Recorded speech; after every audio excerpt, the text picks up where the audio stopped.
আজকে আমাদের রেসিপি মূলোর পকোড়া। পুরো রেসিপিটা জানতে হলে অবশ্যই পুরো ভিডিওটা দেখতে হবে, আর পুরো ভিডিও ভালো লেগে থাকলে লাইক করতে ভুলবেন না, সাবস্ক্রাইব করবেন আর বেল আইকন প্রেস করে রাখবেন নেক্সট আপডেটস পাওয়ার জন্য। ধনেপাতা কুচি করে দিচ্ছি, কুচানো পেঁয়াজ, কুচানো কাঁচা লঙ্কা,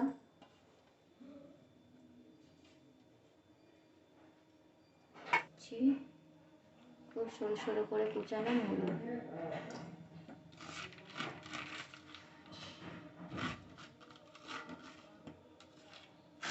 এবার দিয়ে দিচ্ছি বেসন।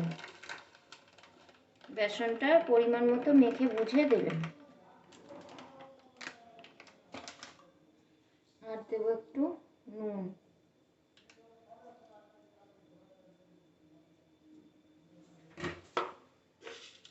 অল্প একটু চিনি। এটাকে ভালো করে মেখে নেব। এবারে আমরা কড়াইতে তেল বসাবো। এবার কড়াইতে সাদা তেল দিয়ে তেলটা গরম হলে আমরা একে একে মূলোর পকোড়াগুলোকে ভেজে নেব।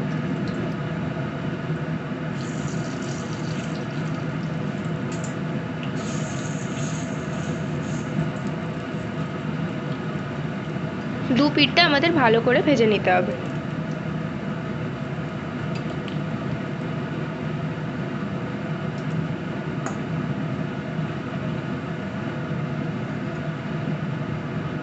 ভালো করে ভাজা হয়ে গেলে এবার আমরা একে একে পকোড়াগুলোকে তুলে নেব।